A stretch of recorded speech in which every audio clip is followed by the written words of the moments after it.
Subscriber கேட்டிருந்த ஒரு PC build தான் இந்த வீடியோவில் பண்ண போகிறோம். அதாவது 87,000 ரூபாய் பட்ஜெட்டில் RTX 4060 Ti கிராஃபிக்ஸ் கார்டோட மானிட்டரும் சேர்த்து ஒரு பிசி பில்ட். ஸோ இந்த RTX 4060 கிராஃபிக்ஸ் கார்டு கூட மானிட்டரும் சேர்த்து இந்த பட்ஜெட்டில் பண்ணுறது ஓகேவான்னு கேட்டால் அவ்வளோ பர்ஃபெக்ட்னு சொல்ல மாட்டேன். RTX 4060 கிராஃபிக்ஸ் கார்டோட ப்ரைஸ் மட்டுமே 38,000 40,000 கிட்ட வரும். ஸோ நமக்கு இந்த பட்ஜெட்டில் பிசி பில்ட் பண்ணுறதுக்கு பேலன்ஸாக 47,000 ருபீஸ் தான் இருக்குது. ஸோ இந்த பட்ஜெட்டில் இந்த பிசி பில்டை எப்படி பண்ணலாங்கிறத இந்த வீடியோவில் காட்டுறேன். ஸோ வாங்க ஆரம்பிக்கலாம். ஸோ முதல்ல இந்த பிசி பில்டுக்கான CPU சூஸ் பண்ணலாம். ஸோ இந்த பிசி பில்டுக்கான CPU என்னன்னா i3 1200F தான். என்னடா இவ்வளோ பெரிய கிராஃபிக்ஸ் கார்டு இவ்வளோ பட்ஜெட் i3 தான் கேட்டிங்கன்னா, இங்கே நம்மளோட பட்ஜெட்டை பார்த்தீங்கன்னா டோட்டலாக 87,000 தான் இருக்குது. அதில் இந்த கிராஃபிக்ஸ் கார்டுக்கு மட்டுமே 40,000 ரூபாயை மைனஸ் பண்ணிட்டோம்னா நம்மக்கிட்ட 47,000 ரூபாய் தான் இருக்குது பிசி பில்ட் பண்ணுறதுக்கு. இந்த 47,000 ரூபாயில் தான் நம்ம பிசி பில்ட் பண்ணோம் வித்தவுட் கிராஃபிக்ஸ் கார்டோட. கிராஃபிக்ஸ் கார்டுக்கு நாம 40,000 ரூபாய் எடுத்துட்டோம். ஸோ பேலன்ஸ் இருக்க 47,000 ருபீஸில் தான் நாம் பிசி பில்ட் பண்ணணும், அதுவும் வித் மானிட்டரோட. ஸோ இங்கே சின்ன சின்ன காம்ப்ரமைஸ் இருக்க தான் செய்யும். அதுக்காக இந்த i3 ஒன்றும் அவ்வளோ மோசமான CPU கிடையாது. இந்த i3 ப்ராசரை அந்த RTX 4060 பாட்டில் எனக்கு எதுவும் பண்ண போகிறதில்ல. இந்த i3ஆல் ரொம்ப ஈஸியாக RTX 4060 Tiயை ஹேண்டில் பண்ண முடியும், எந்த ஒரு பாட்டில் நெக்குமே இல்லாமல். ஸோ அதனால தான் இந்த CPU சூஸ் பண்ணியிருக்கேன். அதோட இந்த CPUயோட ப்ரைஸிங் இப்போது அண்டர் 8,000லே வந்துச்சு. ஸோ இருக்கிறதுலே one of the best value for money சிபியூனா இதுதான். இப்போதைக்கு எந்த சிபியுமே கிடையாது இதோட வேல்யூவை அடிச்சிருக்கிறதுக்கு. அவ்வளோ வேல்யூ ஃபார் மணி சிபியூனா இந்த i3 1200F தான். ஸோ இந்த CPU பற்றி பார்த்தோம்னா இதில் கொடுத்துருக்க 4 கோர்ஸுமே பெர்ஃபார்மன்ஸ் கோர்ஸ் தான், எந்த ஒரு பவர் சேவிங் கோர்ஸுமே கிடையாது. 8 த்ரெட்ஸ் கொடுத்துருக்காங்க. அப் டு 4.3 GHz வரைக்குமே இதோட மேக்ஸ் ஃப்ரீக்வன்சி இருக்கும். இந்த CPUவில் DDR4 RAM சப்போர்ட் இருக்குது, DDR5 RAM சப்போர்ட் இருக்குது. அது நீங்கள் சூஸ் பண்ணுற மதர் போர்டை பொறுத்து இருக்கும். PC ரிவிஷனும் PC Gen 4 PC Gen 5 ரெண்டுமே சப்போர்ட் இருக்குது. ஸோ இந்த CPU பற்றி ஆல்ரெடி நிறைய பேருக்கு தெரிஞ்சிருக்கும். இதோட ப்ரைஸிங் இப்போது அண்டர் 8,000 வந்துச்சு. ஸோ இதுதான் இருக்கிறதுலே one of the value for money சிபியூன்னு சொல்லுவேன். ஸோ அப்புறமா மதர் போர்டை பொறுத்த வரைக்குமே நாம் ரொம்ப சீப்பாக போக முடியாது. H610 சூஸ் பண்ணுறது நல்ல ஐடியாவே இருக்காது. ஏன்னா நாம் இங்கே ஆல்மோஸ்ட் ஒரு ஹை எண்டான கிராஃபிக்ஸ் கார்டு தான் பேர் பண்ண போகிறோம். ஒரு ஈக்குவல் டு RTX 3060 Tiன்னு சொல்லலாம். அந்த அளவுக்கு ஒரு நல்ல கிராஃபிக்ஸ் கார்டு தான் பேர் பண்ண போகிறோம் ஸ்டார்டிங்லே. ஸோ அதனால் நாம் இங்கே H610 மதர் போர்டெல்லாம் சூஸ் பண்ணுறது நல்ல ஐடியாவாக இருக்காது. அதுவும் நாம் இங்கே 87,000 ரூபாய் செலவு பண்ணி ஒரு பிசி பில்ட் பண்ணுறோம். H610 மதர் போர்டெலாம் சூஸ் பண்ணால் கம்மியான VRAMs இருக்கும், அதே வேளையில் 2 RAM ஸ்லாட் தான் இருக்கும், கொஞ்சம் லிமிடேஷன்ஸ் இருக்கும். ஸோ அதனால தான் இங்கே B660 மதர் போர்டு தான் சூஸ் பண்ண போகிறேன். இருக்கிறதுலே சீப் அண்ட் பெஸ்ட்டாக ஆஸ்ராக்கோட B660 மதர் போர்டு தான் சூஸ் பண்ணியிருக்கேன். ஸோ இப்போ பார்த்தீங்கன்னா நிறைய வீடியோஸில் நான் இங்கே ஆஸ்ராக் தான் சூஸ் பண்ணியிருக்கேன். நிறைய பிசி பில்ட்ஸ் வீடியோவில் சிலதுலாம் தான் ஜிகாபைட் இருக்கும், ஆசிஸ் இருக்கும். ஸோ இதுக்காக இந்த ஆஸ்ராக் எப்போ என்னோட ரெக்கமெண்டேஷனில் வந்துன்னு கேட்டிங்கன்னா, உங்களுக்கு புரியுற மாதிரி ஒரு எக்ஸாம்பிள் சொல்லணும்னா, இப்போ மொபைல் இண்டஸ்ட்ரி எடுத்தோம்னா இங்கே ஆப்பிள், சாம்சங் அந்த மாதிரி பெரிய கம்பெனிஸ் எல்லாம் இருக்குது. அவங்களோட ப்ராடக்ட்ஸ் எல்லாம் கொஞ்சம் எக்ஸ்பென்சிவாக இருக்கும். ஸோ அந்த கேப்பில் இந்த MI டிவைசஸ் அப்புறமா ரியல்மி டிவைஸ் இந்த டிவைசஸ் எல்லாம் வந்து அவங்க கொடுக்குற பெர்ஃபார்மன்ஸை ஆல்மோஸ்ட் ஈக்குவலாக கம்மியான ப்ரைஸிங்கில் கொடுப்பாங்க. அந்த மாதிரி தான் இந்த மதர் போர்டு செக்ஷனில் இந்த மதர் போர்டு பிராண்ட்ஸ்ன்னு வரும்போது இந்த ஆஸ்ராக் அந்த மாதிரி தான் ப்ளே பண்ணுவாங்க. அவங்க maximum value for money mother போர்ட்ஸை கொடுப்பாங்க. ஸோ அதனால தான் மோஸ்ட் ஆஃப் த டைம்ஸ் இந்த ஆஸ்ராக் மதர் போர்டு தான் நம்ம ரெக்கமெண்டேஷன் லிஸ்ட்டில் வந்துட்டு இருக்கு. ஸோ இங்கேயுமே ஆஸ்ராக்கோட B660 Pro RS இந்த மதர் போர்டு தான் சூஸ் பண்ணியிருக்கேன். இந்த மதர் போர்டை பற்றி பார்த்தோம்னா இதில் 8 VRAMs கொடுத்துருக்காங்க. PC Gen 4 support graphics card ஸ்லாட்டுக்குமே இருக்குது, அதே வேளையில் NVMe SSDக்குமே PC Gen 4 சப்போர்ட் இருக்குது. அப்புறமா வைஃபைக்காக M2E கீ கொடுத்துருக்காங்க. நீங்கள் லேட்டராக கூட வைஃபை அப்டேட் பண்ணலாம். இது ஒரு சின்ன M2 இன்டர்ஃபேஸ் தான். இதை இன்ஸ்டால் பண்ணோன்னா வைஃபை நம்ம மதர் போர்டில் வர மாதிரி இருக்கும். நம்ம எக்ஸ்டர்னலாக எந்த டாங்கல் எதுவுமே அட்டாச் பண்ண தேவையில்லை. நம்ம மதர் போர்ட்லேயே டேரெக்டாக வைஃபை சிப்பை இன்ஸ்டால் பண்ணிக்கலாம் லேட்டராக. அப்புறமா USB 3.2 கொடுத்துருக்காங்க. Type C போர்ட் முன்னாடி போட்டு கொடுத்துருக்காங்க. அதை வந்து இங்கே கேபினெட்டில் கனெக்ட் பண்ணுற மாதிரி தான் இருக்கும், ரியல் IO பேனலில் கிடையாது. அது ஒரு சின்ன நெகட்டிவ்னு தான் சொல்லுவேன். என்ன Type C போர்ட் முன்னாடி வச்சு ஒரு கேபினெட்டாக வாங்கணும்னா மினிமம் ப்ரைஸே 7,000க்கு மேலே போயிடும். ஸோ பட்ஜெட் பிசி பில்ட் பண்ணுறவங்களுக்கு மோஸ்ட்லி அதை யூஸ் பண்ண முடியாது. அது மேபி ஒரு நெகட்டிவாக இருக்கும். இதுவே ரியல் IO பேனலில் கொடுத்துருந்தாங்கன்னா நம்மளால் ஈஸியாக ஆக்சஸ் பண்ண முடியும். கேபினட்டோட சப்போர்ட் எதுவுமே தேவைப்பட்டிருக்காது. அப்புறமா 7.1 ஆடியோ சேனல் கொடுத்துருக்காங்க. ஆனால் ஆடியோ கோட் 897 ஒரு பேசிக்கான ஆடியோ கோடு தான் கொடுத்துருக்காங்க. நீங்கள் ரியல் IO பேனல் இருந்து அவுட்புட் எடுத்தீங்கன்னா ஆடியோ எக்ஸ்பீரியன்ஸ் மோஸ்ட்லி பெட்டராக இருக்கும். அப்புறமா 1 GB/s லேண்ட் கொடுத்துருக்காங்க. ஆஸ்ராக்கோட எல்லா சாஃப்ட்வேர் ஃபீச்சர்ஸுமே இதுலேயுமே கொடுத்துருக்காங்க. ஸோ ஓவராலாக இந்த மதர் போர்டோட ப்ரைஸ் தான் இந்த மதர் போர்டை சூஸ் பண்ண வைக்குது. இந்த மதர் போர்டோட ப்ரைஸிங் அண்டர் 12,000 தான் இருக்கும். ஸோ அதனால தான் இந்த மதர் போர்டை சூஸ் பண்ணியிருக்கேன். இந்த மதர் போர்டோட சேம் ப்ரைஸிங்கில் இல்லைனா இதுக்கு கீழே எந்த மதர் போர்டு எடுத்தாலுமே எந்த மதர் போர்ட்லையுமே 4 RAM ஸ்லாட் கூட இருக்காது. இதுக்கு மேலே அதிகமாக தான் ஸ்பெண்ட் பண்ணுற மாதிரி இருக்கும். இதுக்கு மேலே அதிகமாக ஸ்பெண்ட் பண்ணுறதுக்கு நாம் B760 மதர் போர்டே போகலாம், டேரெக்டாக DDR5க்கு கூட அப்டேட் ஆகிக்கலாம். ஸோ அப்புறமா கிராஃபிக்ஸ் கார்டு பொறுத்த வரைக்குமே உங்களுக்கே தெரிஞ்சிருக்கும், ஆல்ரெடி அவரும் கேட்டிருந்தது தான் RTX 4060 Ti. இந்த RTX 4060 Tiங்கிறது இப்போ லேட்டஸ்ட்டாக ரிலீஸ் ஆன ஒரு கிராஃபிக்ஸ் கார்டு தான் RTX 4 சீரியஸில் ஒரு பட்ஜெட் கார்டு. இதுக்கு கீழேயுமே இன்னுமே RTXல பட்ஜெட் கார்டெல்லாம் வரைய இருக்குது. ஆனால் இப்போதைக்கு இதுதான் RTX 4 சீரியஸில் ஒரு பட்ஜெட் கார்டு. ஸோ என்னதான் பட்ஜெட் கார்டுன்னு சொன்னாலுமே இதோட ப்ரைஸிங் 38,000 40,000 இருக்குது. நம்ம தமிழ்நாட்டில் இந்த கிராஃபிக்ஸ் கார்டு வந்தப்போ இதோட ப்ரைஸிங் 38,000 38,500 இருந்துச்சு. இப்போ 40,000 கிட்டே இருக்குது. 38,000லையுமே சில ஷாப்ஸ்ல எல்லாம் கிடைக்கிறதுக்கான சான்சஸ் நிறையவே இருக்குது. ஸோ நீங்கள் இப்போ இமீடியட்டாக இந்த பிசி பில்ட் பண்ண போறீங்கன்னா நீங்கள் பண்ணலாம். கொஞ்சம் வெயிட் பண்ணி பண்ண போறீங்கன்னா கண்டிப்பாக இந்த கிராஃபிக்ஸ் கார்டோட ப்ரைஸிங் ட்ராப் ஆகும். ஏன்னா இந்த கிராஃபிக்ஸ் கார்டை லான்ச் பண்ணது ஆல்மோஸ்ட் RTX 3060 Tiயோட ப்ரைஸிங்கில் தான். ஸோ கண்டிப்பாக RTX 3060 Tiயோட ப்ரைஸிங் இன்னும் கொஞ்சம் நாளில் ட்ராப் ஆகும். கொஞ்சம் நாள் இல்லைன்னா ஒரு மாதம் 2 மாதத்தில் ட்ராப் ஆகும். அந்த டைமில் RTX 3060 இந்த ப்ரைஸில் இந்த கிராஃபிக்ஸ் கார்டு வரலாம். அதாவது 36,000க்கெல்லாம் இந்த கிராஃபிக்ஸ் கார்டு அவைலபிளாக இருக்க நிறையவே சான்சஸ் இருக்குது. ஸோ அந்த டைமில் இந்த கிராஃபிக்ஸ் கார்டை யூஸ் பண்ணி பிசி பில்ட் பண்ணிங்கன்னா இன்னும் கொஞ்சம் ஒர்த்துன்னு தான் சொல்லுவேன். இப்போ கொஞ்சம் ஓவர் ப்ரைஸ்டாக தான் இருக்குது. ஏன்னா இதோட VRAM சேமாக RTX 3060 மாதிரி தான் 8GB. பர்ஃபார்மன்ஸ் ஆல்மோஸ்ட் சேம் தான். கொஞ்சம் தான் டிஃப்ரெண்ட் இருக்குது. ஒரு 3 FPS 5 FPS சில கேம்ஸில் மேபி 10 FPS வரைக்குமே டிஃப்ரெண்ட் பார்க்கலாம். ஆனால் அந்தளவுக்கு FPS டிஃப்ரெண்ட் இருந்தாலுமே நாம் அந்த FPSக்கு எக்ஸ்ட்ராவாக பே பண்ண தான் செய்கிறோம். இங்கே சேம் ப்ரைஸிங்கில் நாம் இன்னும் இந்த கிராஃபிக்ஸ் கார்டை வாங்கலை. ஸோ எப்படி பார்த்தாலும் வேல்யூ ஃபார் மணி இந்த கிராஃபிக்ஸ் கார்டை சொல்ல முடியாது. RTX 4 சீரியஸில் ஒரு பட்ஜெட் கார்டு வேணும்னா இதை வாங்கலாம். மற்றபடி இந்த கிராஃபிக்ஸ் கார்டு மோசம்னு சொல்கிறதுக்கெல்லாம் கிடையாது. நல்ல கிராஃபிக்ஸ் கார்டு தான். பர்ஃபார்மன்ஸ் எல்லாம் நல்லா இருக்குது. ப்ரைஸிங் தான் கொஞ்சம் அப்படி இப்படின்னு இருக்குது. ஸோ சில பேருமே இப்படி நினைக்கலாம் ரே ட்ரேசிங் பர்ஃபார்மன்ஸ் எல்லாம் ரொம்ப தாறுமாறாக இருக்கும்னு. ரே ட்ரேசிங்கை பொறுத்த வரைக்குமே பட்ஜெட் கார்ட்ஸில் பண்ணுறது நல்ல ஐடியாவே இல்லை. எக்ஸாம்பிளுக்கு நீங்கள் இந்த RTX 4060 Ti கிராஃபிக்ஸ் கார்டு எடுத்தாலே இது ஒரு ஹை அண்ட் CPU கூட கம்பைன் பண்ணி சைபர் பங்க் ப்ளே பண்ணிங்கன்னா வித்தவுட் ரே ட்ரேசிங்கில் உங்களால் 90 FPS வரைக்குமே அச்சீவ் பண்ண முடியும். அதுவே நீங்கள் ரே ட்ரேசிங்கை ஆன் பண்ணி விட்டீங்கன்னா 40 FPS தான் கிடைக்கும். அந்த அளவுக்கு ரிடியூஸ் ஆகும். ஸோ அந்த அளவுக்கு FPSை நீங்கள் காம்ப்ரமைஸ் பண்ணி தான் கொஞ்சம் விஷுவல்ஸை நீங்கள் இம்ப்ரூவ்மெண்ட் பண்ண போகிறீங்க. அதுக்கு நீங்கள் அல்ட்ரா கிராஃபிக்ஸ்லேயே ப்ளே பண்ணலாம். உங்களுக்கு 60க்கு மேலே FPS கிடைக்கும். நீங்கள் 60 FPSல கேம் ப்ளே பண்ணுறதுக்கும் ஒரு 100 FPSல கேம் ப்ளே பண்ணுறதுக்கும் ரொம்பவே டிஃப்ரெண்ட் நோட்டீஸ் பண்ண முடியும். கேமோட ஸ்மூத்னஸ் இன்னுமே ரொம்ப நல்லா இருக்கும். உங்களோட ரெஸ்பான்ஸுமே இன்னும் நல்லா இருக்கும். ஸோ ரொம்ப காசு கொடுத்து பிசி பில்ட் பண்ணிவிட்டு 30 FPS 40 FPSல எல்லாம் கேம் ப்ளே பண்ணுறது நல்ல ஐடியாவே இல்லை. ஸோ அதுக்கு நீங்கள் தாராளமாக ரே ட்ரேசிங்கை காம்ப்ரமைஸ் பண்ணலாம். அல்ட்ரா கிராஃபிக்ஸ்லேயே ப்ளே பண்ணிட்டு போகலாம். உங்களோட கேம் பிளேயை ரொம்ப ஸ்மூத்தாக என்ஜாய் பண்ண முடியும். உங்களோட ரெஸ்பான்ஸ் டைமுமே நல்லா இருக்கும். என்னை பொறுத்த வரைக்குமே ரே ட்ரேசிங்கிறது ஹை அண்ட் பிசி பில்ட் பண்ணுறவங்களுக்கு மட்டும்தான். லோ எண்ட் பண்ணுறவங்களுக்கு மிட் ரேஞ்ச் பண்ணுறவங்களுக்கெல்லாம் ரே ட்ரேசிங்கை பார்த்தா நல்லா இருக்காது. நீங்கள் ரா பர்ஃபார்மன்ஸை பார்த்து தான் கிராஃபிக்ஸ் கார்டை வாங்கணும். ஸோ இந்த RTX 4060 Ti பொறுத்த வரைக்குமே உங்களுக்கு RTX 4 சீரிஸில் கிராஃபிக்ஸ் கார்டு வேணும்னா தாராளமாக பண்ணலாம். ரொம்ப மோசமான கார்டு கிடையாது. ரொம்ப value for money graphics card வேணும்னா இந்த கிராஃபிக்ஸ் கார்டு உங்களுக்கு பர்ஃபெக்டாக சூட் ஆகாதுன்னு நினைக்கிறேன். நீங்கள் அதுக்கு RTX 3060 Ti இல்லைனா அதை விடையுமே value for money graphics card வேணும்னா AMD சைடில் 6700 XT போகலாம். கேமர்ஸாக இருந்தால் மட்டும்தான்.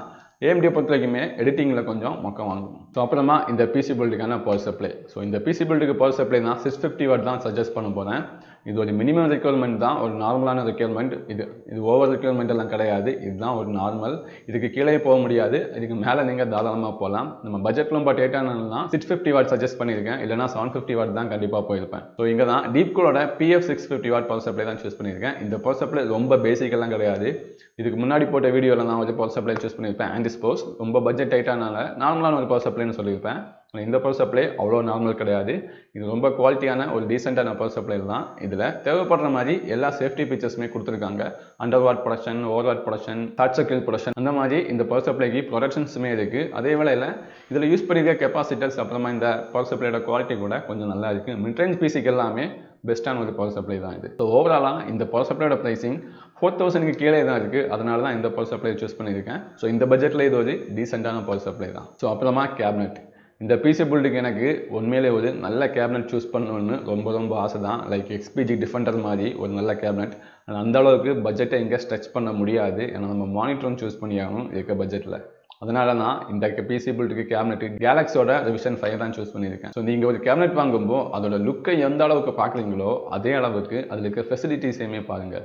இம்பார்ட்டண்ட்டாக அதோட ஏர் ஃப்ளோ பாருங்கள். மேபி நினைக்கலாம் ரொம்ப பட்ஜெட்டில் இருக்க கேபினெட்டில் ரொம்ப பெரிய ஃபேன்ஸ் கொடுத்துருக்காங்கன்னு.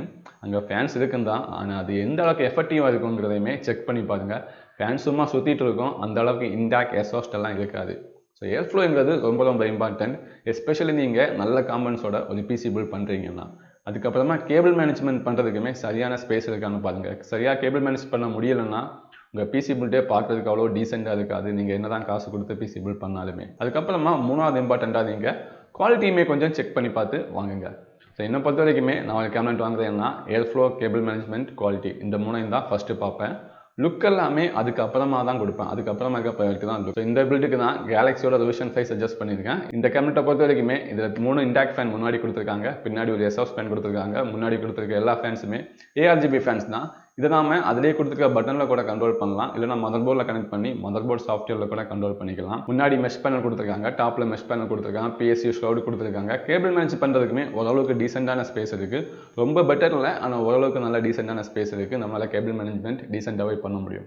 ஓவராலாக இந்த கேபினட்டோட ப்ரைஸிங் ரொம்ப நாளாகவே 3700 rupeesல தான் இருக்குது. இந்த பட்ஜெட்டில் இந்த கேபினட் ஓகே, நல்ல கேபினட் தான் சொல்லுவேன். ஸோ அப்புறமா ரேம் நாம் எங்கே B660 மதர் போர்டு தான் சூஸ் பண்ணியிருக்கோம். ஏன்னா பட்ஜெட் ரொம்ப டைட்டாக இருந்ததுனால.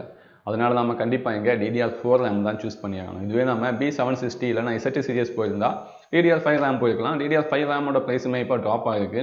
ஆனால் மதர் போர்டு நம்ம இங்கே பட்ஜெட் ரொம்ப ஸ்ட்ரிக்டாக இருந்ததுனால B660லே ஸ்டாப் பண்ணியிருக்கோம். அதனால நம்ம இங்கே DDR4 ரேம் தான் சூஸ் பண்ண போகிறோம். ஸோ DDR4 ரேமை பொறுத்த வரைக்கும் நான் நிறைய வீடியோஸில் சொல்லியிருக்கேன். DDR4 ரேம்னா மினிமமாக 3200 CL16 இருக்கணும். பட்ஜெட்டுமே பார்த்து வாங்கணும். ஃபேன்சியாக போகிறது உங்கள் இஷ்டம். உங்களோட பட்ஜெட்டை பொறுத்து நீங்கள் RGB இருக்கிற ரேமா இல்லைனா ரொம்ப ஃபேன்சி லுக்கில் இருக்கிற ரேமான்னு நீங்கள் சூஸ் பண்ணலாம். ஸோ என்னை பொறுத்த வரைக்குமே லுக்குக்கு எப்போவுமே செகண்ட் இம்பார்ட்டன்ட் தான். நான் வேல்யூ ஃபார் மணி தான் ஃபஸ்ட்டு சூஸ் பண்ணுவேன். ஸோ இன்றைக்கி ரொம்ப பட்ஜெட்டில் அவைலபிளாக இருந்தது க்ராஸைலோட வெஞ்சன் CL16 3200 DDR4 ரேம் தான். ஸோ இதே பட்ஜெட்டில் இதே ஸ்பெசிஃபிகேஷனில் உங்களுக்கு எந்த ரேம் இருந்தாலும் வாங்கலாம். இந்த ரேமோட பட்ஜெட் இன்னைக்கு 1700 rupeesல தான் இருந்துச்சு. ஸோ இந்த பட்ஜெட்டில் இது ஒரு நல்ல ரேம் தான். இது XMB2 சப்போர்ட்டுமே இருக்குது. ஸோ லேட்டராக கூட நீங்கள் ஓவர் கிளாக் பண்ணிக்கலாம். 3600 MHz வரைக்குமே நீங்கள் சேஃபாக ஓவர் கிளாக் பண்ணலாம் இந்த ரேமை. ஸோ அப்புறமா நம்ம இங்கே டுவல் சேனல் ரேம் தான் யூஸ் பண்ண போகிறோம். இது 8x2 ஸ்டிக்காக யூஸ் பண்ண போகிறோம். நமக்கு இன்னுமே மதர் போர்டில் பேலன்ஸாக 2 ஸ்லாட் இருக்குது. ஸோ லேட்டராக கூட நம்ம ரேம் அப்கிரேட் பண்ணலாம். இப்போதைக்கு 16GB டுவல் சேனல் ரேமாக யூஸ் பண்ணி மேக்ஸிமம் பெர்ஃபார்மன்ஸ் எடுக்கலாம். ஸோ அப்புறமா ஸ்டோரேஜ் கண்டிப்பாக NVMe SSD தான். நான் 500GB NVMe SSDக்கு 2500 rupeesக்கு மேலே பே பண்ணுறது கண்டிப்பாக ஒத்துலேன்னு தான் சொல்லுவேன். ஸோ அந்த மாதிரி இன்னைக்கு நல்ல பட்ஜெட்டில் அவைலபிளாக இருக்குது ஜிகாபைட்டோட Gen 3 500GB NVMe SSD தான். இதோட ப்ரைஸிங் 2300 rupeesக்கு உள்ளே தான் இருக்கும். ஸோ சென்னையில் கூட ஐடி டிப்போல இதோட ப்ரைஸிங் 2300க்கு உள்ளே தான் இருக்குது. இந்த ப்ரைஸில் இந்த NVMe RAM நல்லா தான் சப்போர்ட் பண்ணும். ஸோ இதே பட்ஜெட்டில் அதர் பிராண்ட்ஸில் கூட கொஞ்சம் டீசெண்டாக இருந்தால் அந்த NVMe SSDயை நீங்கள் தாராளமாக வாங்கலாம். மோஸ்ட்லி ஏடேட்டா இல்லைனா WDயோட ப்ளூ இதே ப்ரைஸ் ரேஞ்சில் அவைலபிளாக இருக்க சான்சஸ் இருக்குது. அந்த SSD கூட இதுக்கு ஈக்குவலாக ரொம்ப நல்ல பெர்ஃபார்மன்ஸை கொடுக்கும். ஸோ அப்புறமா இந்த PC பில்டுக்கான கூலர் இந்த i3-1200F பொறுத்த வரைக்குமே ஸ்டாக் கூலர் தாராளமாக போதும். எந்த ஒரு பிரச்சனையுமே இல்லை. நீங்கள் ஆஃப்டர் மார்க்கெட் ஏர் கூலருக்கு கூட அப்கிரேட் பண்ணணுன்னு எந்த ஒரு தேவையுமே இல்லை. நீங்கள் CPU அப்கிரேட் பண்ணுற வரைக்குமே இந்த ஸ்டாக் கூலரே யூஸ் பண்ணலாம். நீங்கள் மேபி லேட்டராக ஒரு நல்ல தெர்மல் பேஸ்ட்டை சேஞ்ச் பண்ணுற மாதிரி இருக்கும். இது கூட வர ஸ்டாக் தெர்மல் பேஸ்ட் அவ்வளோக்கு மேபி ரொம்ப லாங் லாஸ்டிங்காக பெர்ஃபார்ம் பண்ணாது. லேட்டராக நீங்கள் ஒரு நல்ல தெர்மல் பேஸ்ட்டாக சேஞ்ச் பண்ணால் போதும். மற்றபடி இந்த ஸ்டாக் கூலரே இந்த i3க்கு போதுமானது தான், எந்த பிரச்சனையுமே இல்லை. ஸோ இப்போ ஓவராலாக இந்த PC பில்டோட ப்ரைஸிங் பார்த்தோம்னா ஆல்மோஸ்ட் 74,000 கிட்ட வந்துச்சு வித்தவுட் மானிட்டரில். ஸோ நம்மளோட டோட்டல் பட்ஜெட் இங்கே 87,000. ஸோ இந்த 87,000ல் இந்த 74,000 மைனஸ் பண்ணோம்னா ஸோ நம்ம கிட்ட 13,000 இருக்கு. ஸோ நீங்கள் 13,000ல தாராளமாக ஏசர் நிட்ரோ மானிட்டர் வாங்கலாம் அப்படின்னு நினைக்கலாம். ஆனால் இந்த PC பில்டுக்கு தான் அந்த மானிட்டர் சஜஸ்ட் பண்ண மாட்டேன். அது ரொம்ப பட்ஜெட்டில் பண்ணுறவங்களுக்கு தான் அந்த மானிட்டர். இந்த PC பில்டை பொறுத்த வரைக்குமே நாம 87,000 ஸ்பெண்ட் பண்ணியிருக்கோம். ஸோ அதனால நான் இங்கே கண்டிப்பாக டீசெண்டான மானிட்டர் தான் சஜஸ்ட் பண்ண போகிறேன். ஸோ இங்கே 30x40,000ல் 1080pல 2 மானிட்டர் ரொம்ப பெஸ்ட்டாக இருக்குது. ஒன்று LGயோட அல்ட்ரா கியர், இன்னொன்று சாம்சங்கோட கேமிங் மானிட்டர். இந்த 2 மானிட்டருமே எல்லாருக்குமே சூட் ஆகாது. ஸோ LGயை பொறுத்தீங்கன்னா மேக்ஸிமம் விஷுவல்ஸுமே ரொம்ப பெட்டராக இருக்கும், நல்ல கேமிங் எக்ஸ்பீரியன்ஸுமே கொடுக்கும். ஸோ எல்லாரும் நினைக்கலாம் அதை சூஸ் பண்ணலான்னு. ஆனால் அதில் ரிஃப்ரெஷ் ரேட் 144 Hz தான் இருக்கும். சில பேருக்கு அதிகமாக ரிஃப்ரெஷ் ரேட் தேவைப்படலாம், அவங்க சாம்சங் போகலாம். அந்த சாம்சங் மானிட்டரில் 165 Hz ரிஃப்ரெஷ் ரேட் இருக்குது. ஆனால் அங்கே விஷுவலில் சின்னதாக ஒரு காம்ப்ரமைஸ் பண்ணுற மாதிரி இருக்கும். அந்த சாம்சங் மானிட்டரில் HDR10 சப்போர்ட் கிடையாது. LG மானிட்டரில் HDR10 சப்போர்ட் இருக்குது, ஆனால் ரிஃப்ரெஷ் ரேட் 140 Hz. சாம்சங்கில் ரிஃப்ரெஷ் ரேட் 165 Hz, ஆனால் HDR10 சப்போர்ட் கிடையாது. விஷுவல்ஸில் கலர் ஆக்குரேசியில் கொஞ்சம் கம்மியாக இருக்கும். இந்த 2 மானிட்டருமே ஓவராலாக பெஸ்ட்டு தான். ஸோ முடிஞ்ச வரைக்குமே maximum colour accuracy plus gaming experience ரெண்டுமே வேணும்னு நினைச்சீங்கன்னா நீங்கள் LGயோட அல்ட்ரா கியர் சூஸ் பண்ணலாம். கேமிங் எக்ஸ்பீரியன்ஸ் மட்டுமே ரொம்ப பெட்டராக இருக்கணும்னு நினைக்கிறவங்க தாராளமாக சாம்சங்கை சூஸ் பண்ணலாம். ஸோ இந்த 2 மானிட்டரோட ப்ரைஸிங்குமே 14,000 14,500 அதுக்குள்ளே தான் இருக்கும். ஸோ நீங்கள் எக்ஸ்ட்ரா 1,000 rupees இந்த பட்ஜெட்லேருந்து பே பண்ணுற மாதிரி தான் இருக்கும். 88,000 89,000. ஆனால் நீங்கள் அவ்வளோ காசு ஸ்பெண்ட் பண்ணுறது ஒருத்தன்னு தான் சொல்லுவேன். ஏசர் நிட்ரோ மானிட்டருங்கிறது 11,000 12,000 கிடைக்கும். ஆனால் அது இந்த அளவுக்கெல்லாம் ரொம்ப நல்லா இருக்காது கலர் ஆக்குரேசியை பொறுத்த வரைக்குமே. ஸோ இப்போ ஃபைனலாக இந்த RTX 4060 Ti இந்த i3 ப்ராசஸர் கூட எப்படி பெர்ஃபார்ம் பண்ணுதுங்கிறத கேமிங் பெஞ்ச் மார்க்கில் பார்க்கலாம்.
ஸோ இப்போ எல்லாருமே பெஞ்ச்மார்க் பார்த்துருப்பீங்க. இந்த கிராஃபிக்ஸ் கார்டு ப்ளஸ் இந்த CPU நல்லா தான் பெர்ஃபார்ம் பண்ணுது. எந்த ஒரு இடத்துலையுமே இந்த i3 CPU பாட்டில் நெக் ஆகவே இல்லை, ரொம்ப நல்லா தான் பெர்ஃபார்ம் பண்ணிச்சு. ஸோ இப்போ இந்த PC பில்ட் ஒர்த்தானு கேட்டிங்கன்னா, நீங்கள் எடிட்டிங் ப்ளஸ் கேமிங் ரெண்டுமே பண்ணுறீங்கன்னா தாராளமாக இந்த PC பில்டை சூஸ் பண்ணலாம். கேமிங் மட்டும்தான் உங்களோட ப்ரையாரிட்டின்னா இந்த PC பில்டை ட்ரை பண்ணாதீங்க. இதுக்கு பதிலாக நீங்கள் AMDயோட 6700 XTயை சூஸ் பண்ணி அதில் 12GB RAM இருக்குது, ப்ளஸ் மதர் போர்டுமே அப்கிரேட் ஆகலாம், ப்ளஸ் ரேமுமே DDR5க்கு அப்கிரேட் ஆகிருக்கலாம்.